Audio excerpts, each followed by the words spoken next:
Hello friends, today we're going to dive into what is a short-term rental property. If you're not familiar with a short-term rental property, you're probably pretty familiar with Airbnb. So by the end of this video, I'm going to be able to break down for you exactly what is a short-term rental and how you can take advantage of one of the coolest real estate strategies out there on the market right now. Have you ever wondered how properties on Airbnb or Vrbo operate? Have you ever wondered about the benefits or even the challenges of owning a short-term rental property? Well, I'll answer these questions and give you a very comprehensive understanding of how short-term rentals operate and why this is such a popular real estate investment trend. I'm going to first dive into how short-term rentals work. Second, I want to talk about why they're such a good investment strategy. And finally, I want to give you some tips on how to operate your short-term rentals to see the most success possible. If you are ready, let's go.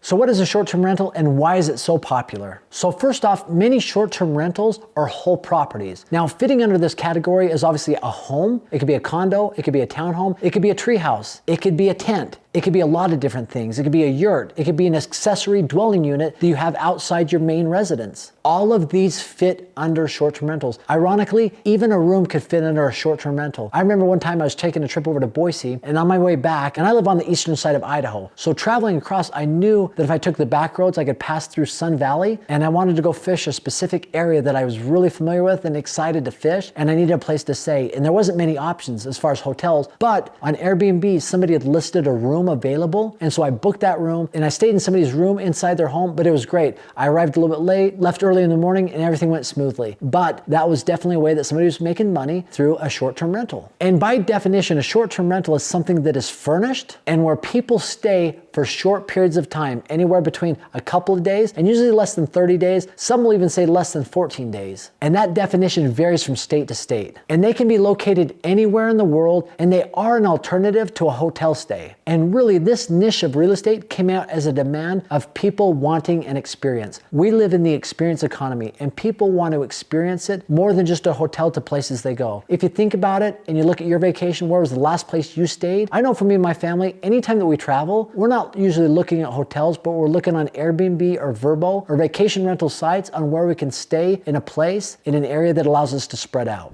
Now, another thing about short-term rentals is they are becoming widely popular. And I've touched on this a little bit, but one of the main reasons is the demand for travel and exploring places is not going down. And people's desire to have an experience versus just to stay at a hotel is also going up. I mean, I look back and think about when I vacationed as a young child. The biggest vacation I went on was to Yellowstone National Park on a Sunday afternoon. There, left at home in the morning and back in the afternoon. I had never even gotten on an airplane until I was 19 years old. Now, today, I think a lot of people want to travel. They want to go places. And me, myself, I'm a huge proponent. I love investing in experiences. And I think travel is one of the best way to experience things. And if you can experience it and you invest in those experiences, the best way to experience that is to stay in an Airbnb or a vacation rental, a short-term rental. Another factor for short-term rentals' popularity is the fact that they are money makers. Where they are short-term stays versus long-term stays, the ability to profit and make money, I think is much greater. Because let's think about it. If you have a short-term rental, that is one door, it's one unit. If you have a long-term rental, let's say you're renting out a single residence, what could you rent out a single residence for the city that you live in? I'm going to assume that you're in an area where the average rental is $2,000. Now, some of you might laugh at that, or some of you might think that's too high, but let's say that's a 3-bedroom, 2-bath home you're renting out for $2,000. That's all you're going to get that month. But if you own a 3-bedroom, 2-bathroom in an area that people travel to or vacation to, you can rent that out at a nightly rate. And let's say that you rent it out for $200 a night. And even if you're only booked half the month, 15 days at $200, that's $3,000. So the opportunity to make money on a short-term stay versus long-term stay is much greater. Matter of fact, early on, one of the first investments I made over 20 years ago, or about 20 years ago, was an apartment complex. And it was 46 units. And that unit with 46 doors brought in about $20,000 to $25,000 every single month. Fast forward now, I own a vacation rental close to Yellowstone, and it's a bigger cabin, but our best month ever was last year in July. We did $39,000 on just that cabin alone. So we brought in on one unit, one door, $39,000 versus an apartment complex many years ago. Now I know that's different. It might not be apples to apples, but it gives you an idea of what's possible with a short-term rental and why they're so popular.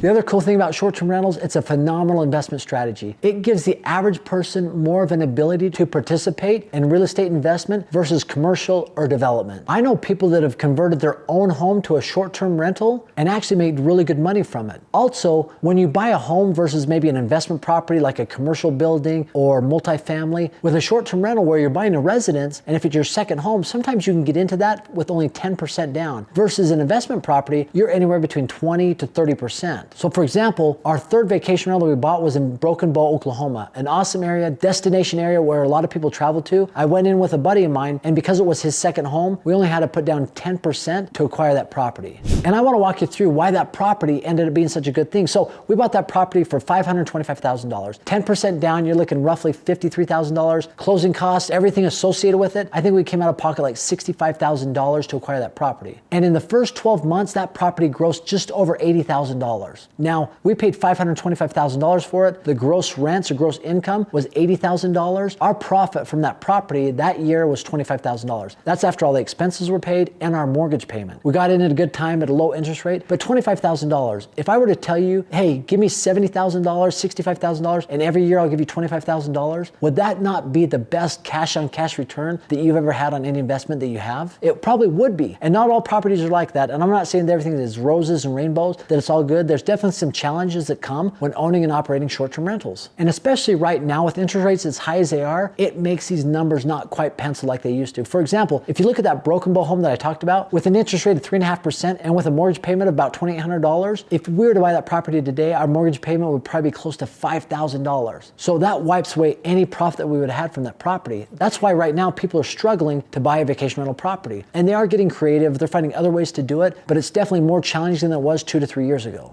And then obviously with the boom that came with short-term rentals, you saw a lot of oversaturation. And what that's done is it's weeded out maybe some of the weak or those that aren't willing to adapt, because with short-term rentals, especially in an area that is saturated, you've got to continually do things to make your property stand out. Now that you understand what a short-term rental is, why they're so popular, let's talk about some things that'll help your short-term rentals shine and maybe outperform your competition. First and foremost, you need to find unique properties that are in unique places or that have unique features. That's going to be the biggest thing you can do to make your property stand out above any others. You know, when we were looking to buy a home, a vacation rental in Blue Ridge, Georgia, there was a lot of opportunities out there, but we wanted one that stood out. And we finally found a property. And the reason this property was amazing is because it was the second home at a dead-end road, and you went up the hill a little bit. It was kind of in the mountains. It definitely felt like you were away, your own little cabin in the woods. And on the back deck, you can see the amazing sunsets over the Blue Ridge Mountains. That will never be taken away because they can't build behind us, and you're up on the hill a little bit. You see those views forever. And that makes our property stand out. And that's what we wanted, something that would allow our property to maybe be different than any others people were looking at when they're looking to stay in that area. Another cool thing, I just saw a gentleman on Facebook on the marketplace that was selling a property in the Smoky Mountains, and he had done some additional work. This man understood how to outperform his competition.